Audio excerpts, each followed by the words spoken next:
जीना तो थोड़ा ही भला। जैसे वृद्ध आदमी हो गए और इनको तो मालूम है कि कभी भी हमारी यहाँ से बात बिगड़ सकती है, तो इन तक घनी भक्ति करनी चाहिए।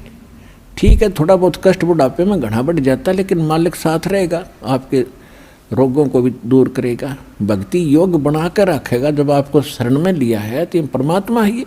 ये पत्थर को बुला दे और झूठे तो मंत्र करवा दिए, तो हम तो इंसान हैं, बहुत आसान है हमारे लिए तो सब कुछ करना।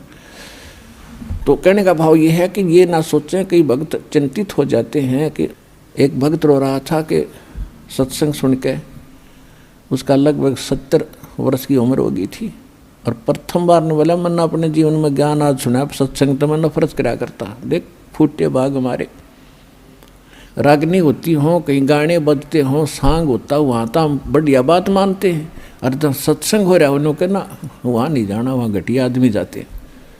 इसका कारण क्या रहा कि नकली संत, बात तो बताओ, भगवान की काम करे सारे खोटे, जिस कारण से बदनाम संत हो गए। काल ने तो सारे बात बिगाड़नी थी, किसी प्रकार ये परमात्मा के सच्चे संत के पास पहुँचना, जारी न रास्ता ना मिल जाए। यूँ तो इस ताक में रहता है कि कोई भी बाधा पैदा करनी पड़ो, यो सारी कर रहा है।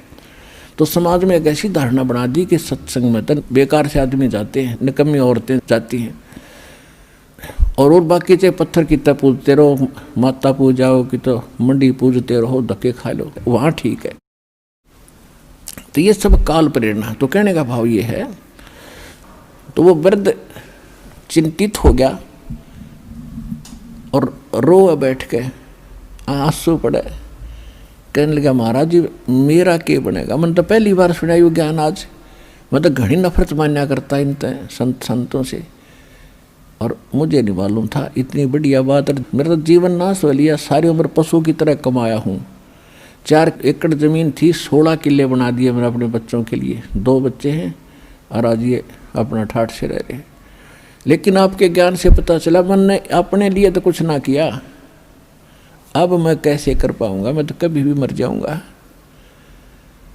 उसकी बुरा हाल देखा तो मैंने उसको समझाया कि अभी तक कुछ नहीं बिगड़ा आपका। अब जैसे कुएं में बाल्टी गिरती हो, पहले बहुत गहरे गहरे कुएं हुआ करते, 100 150 फुट नीचे तक, और खोद कर बना करते, उसे जल निकालने के लिए एक लंबी रस्सी, नेजू बोलते हैं उसको, नेजू होती थी, उसका बाल्टी बांध करके कुएं में डालते थे, एक लकड़ की पुली सी बनाकर उसके ऊपर डालकर ऐसे खींचा करते थे। वो कई बार गलती से हाथ से छूट जाती, उधर तो बहुत लंबी होती थी, 100 150 फुट दूर तक खींच कर ले जाते थे, वहाँ छोड़ देते थे। उधर से उसने कुएं में डाल दी, जो वहाँ खड़ा था या नहीं था, वैसे अपने आप भी करना पड़ जाता है ऐसे कई बार, और उधर से हाथ से छूट गई। तो वो क्या करती थी, रस्सी, बाल्टी नीचे जा रही है कुएं में, और रस्सी हाथ से छूट गई, और वो भी आगे धीरे धीरे सरकती जा रही है, और वो रस्सी रहेगी 2 फुट की, गिरने में सारी जा चुकी है कुएं में, और भाग दौड़ के कोशिश करके उसका लास्ट भी पकड़ ले, एंड, उसको पूछड़ी बोल रहे, पूछड़ी एंड ने, वो पूछड़ी भी मिल गई, हाथ में आ गई, तो कुछ भी ना गया, बाल्टी भी आ गई, पानी भी आ गया। तो इसी प्रकार आपका कुछ नहीं बिगड़ा अभी तक। मनुष्य जीवन रहते और ये सतभक्ति मिल गई तो आप कहवा पूछड़ी हाथ में आ गई, एंड ठा गया इस जीवन का, और दोनों हाथों में डके खींच ले विष्णु, यानी भक्ति करो डट के, इस जन्म में बेड़ा पार हो जाएगा। जीवन ते थोड़ा भला जय सत्य सोमरण हो, ये लाख वर्ष का जीवन लेख धरे ना कोई।